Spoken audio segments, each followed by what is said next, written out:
Hello hi good evening दोस्तों। आज मैं आपके लिए लेकर आई हूँ प्रारंभिक शिक्षा के नवीन प्रयास जो है बीटीसी या डीएलएड सेकंड सेमेस्टर का दूसरा पेपर है। इसमें हम वस्तुनिष्ठ प्रश्न को करेंगे जो अब आपके पेपर आने वाले हैं उसी के लिए राजन सीरीज़ स्टार्ट की हुई है। इसी के क्वेश्चन देखते हैं क्योंकि जो पूरा पेपर आता है वो इसी के अंदर से आता है लगभग।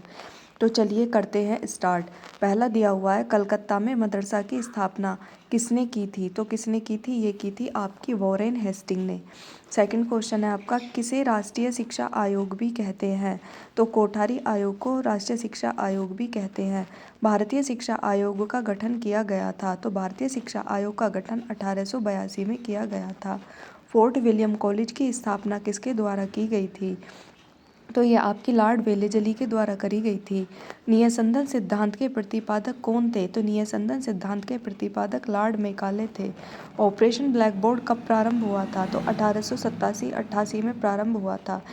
शिक्षा छनाई का सिद्धांत लागू किया गया था। तो छात्रों की शिक्षा हेतु किया गया था।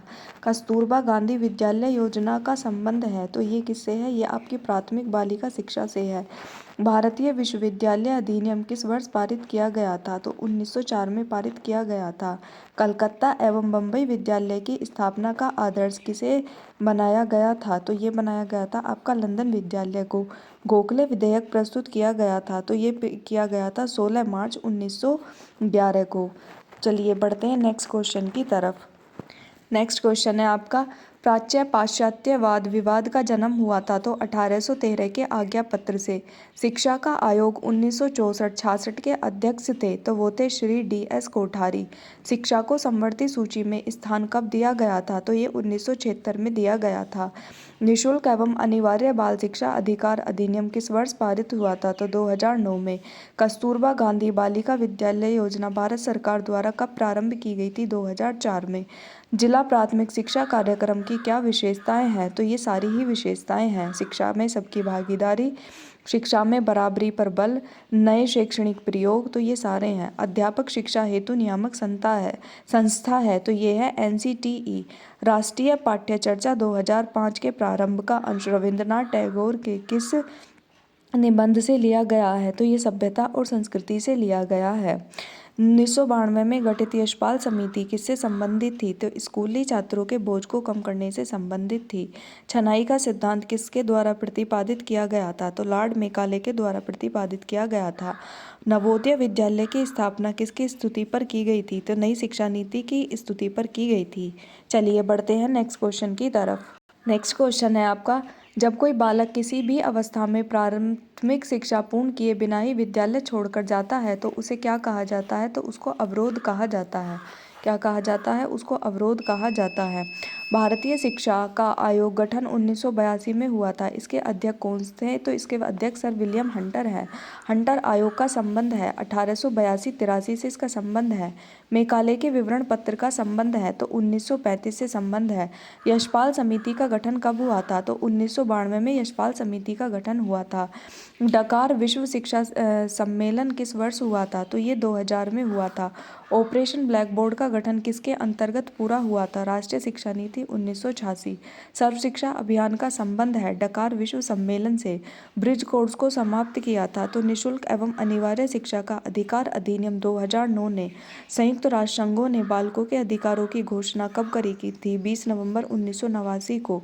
संयुक्त राष्ट्र संघ ने बालकों के अधिकारों की घोषणा 20 नवंबर 1989 को की थी। इसको भारत सरकार ने कब अंगीकृत किया था? तो 11 दिसंबर 1992 को। राष्ट्रीय बाल नीति की घोषणा भारत सरकार द्वारा कब की गई थी? तो 22 अगस्त 1947 को। बढ़ते हैं नेक्स्ट क्वेश्चन की तरफ। नेक्स्ट क्वेश्चन है आपका किस अनुच्छेद से संबंधित बच्चों को कारखाने या जोखिमपूर्ण कार्य में लगना दंडनीय अपराध है? तो यह है अनुच्छेद 24। किस अनुच्छेद से संबंधित स्त्री एवं बच्चों का क्रय विक्रय ही नहीं वरन स्त्रियों और बच्चों का अनैतिक व्यापार दंडनीय अपराध है? अनुच्छेद 23। किस कथन में मैं काल के सारे धर्म मानता हूँ क्योंकि प्रत्येक धर्म मुझे ईश्वर तक ले जाता है। जितने भी धर्म हैं उनके मूल सिद्धांतों में कोई अंतर है नहीं है। पथ भले ही अलग हो सभी धर्मों की मंजिल एक है अतः आवश्यक है कि सभी धर्मों का समान आदर किया जाए। तो ये स्वामी विवेकानंद ने कहा था। राज्य के नीति निदेशक तत्व के अंतर्गत राज्य को अपनी नीति इस प्रकार संचालित करने का निर्देश दिया गया है जिससे पुरुष और स्त्री सभी नागरिकों को समान रूप से जीविका प्राप्ति के साधन, देश के भौतिक संसाधनों का स्वामित्व एवं नियंत्रण, समान कार्य हेतु स्त्री पुरुष के लिए समान वेतन तथा बच्चों के लिए गरिमामय वातावरण में विकास संभव हो सके। यह किस अनुच्छेद से संबंधित है? तो यह अनुच्छेद 39 से संबंधित है। डाइट का कार्य क्या है? तो डाइट का कार्य बीटीसी प्रशिक्षण भी है, सेवारत प्रशिक्षण भी है, बीटीसी विशिष्ट बीटीसी प्रशिक्षण भी है। तो इसमें आएगा उपयुक्त सभी। नेक्स्ट क्वेश्चन है आपका, जिला परियोजना कार्यालय का उद्देश्य क्या होता है?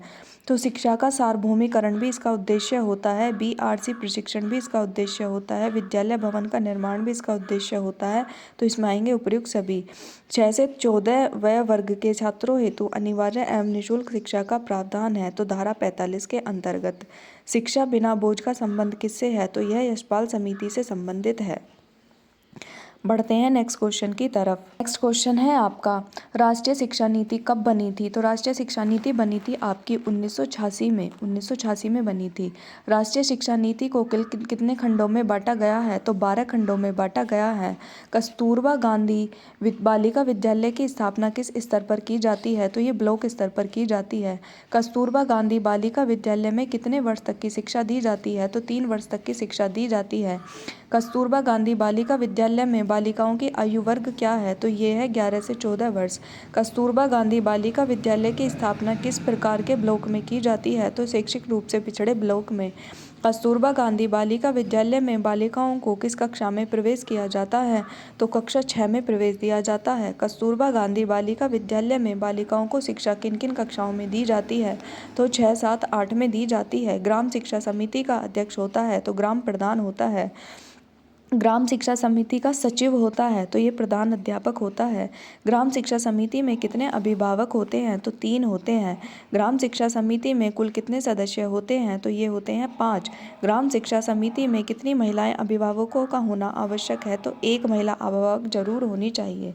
बढ़ते हैं नेक्स्ट क्वेश्चन की तरफ। नेक्स्ट क्वेश्चन है, ग्राम शिक्षा समिति का गठन किस धारा के अंतर्गत आता है? तो ये आता है धारा 12 के अंतर्गत। ग्राम शिक्षा समिति का गठन किस वर्ष किया गया था? ये 2000 में किया गया था। उत्तर प्रदेश बेसिक शिक्षा परिषद का गठन किस वर्ष हुआ था? 1972 में हुआ था। बीआरसी समन्वयक अपने विकास क्षेत्र की न्याय पंचायत के अंतर्गत आने वाले विद्यालयों का माह में कितनी बार निरीक्षण करते हैं? तो 2 बार। एनपीआरसी के प्रमुख को क्या कहते हैं? संकुल प्रभारी।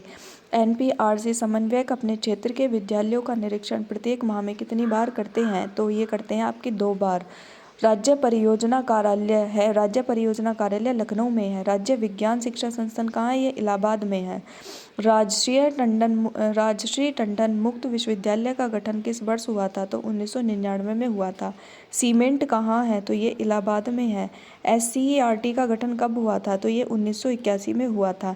एनसीईआरटी का गठन किस वर्ष हुआ था? तो ये 1961 में हुआ था। देखो एनसीईआरटी पहले आई थी 1961 में और एससीईआरटी बाद में आई थी 1981 में। तो ये आपके 67 क्वेश्चन हो गए हैं प्रारंभिक शिक्षा एवं नवीन प्रयास के मॉडल के, जो आपका द्वितीय प्रश्न पत्र है। बाकी इससे आगे के क्वेश्चन मिलेंगे हम नेक्स्ट वीडियो में। तब तक के लिए आप इसे लाइक कीजिए, शेयर कीजिए और सब्सक्राइब कीजिए। वीडियो पसंद आए तो अपने दोस्तों को भी शेयर कीजिए। Thank you.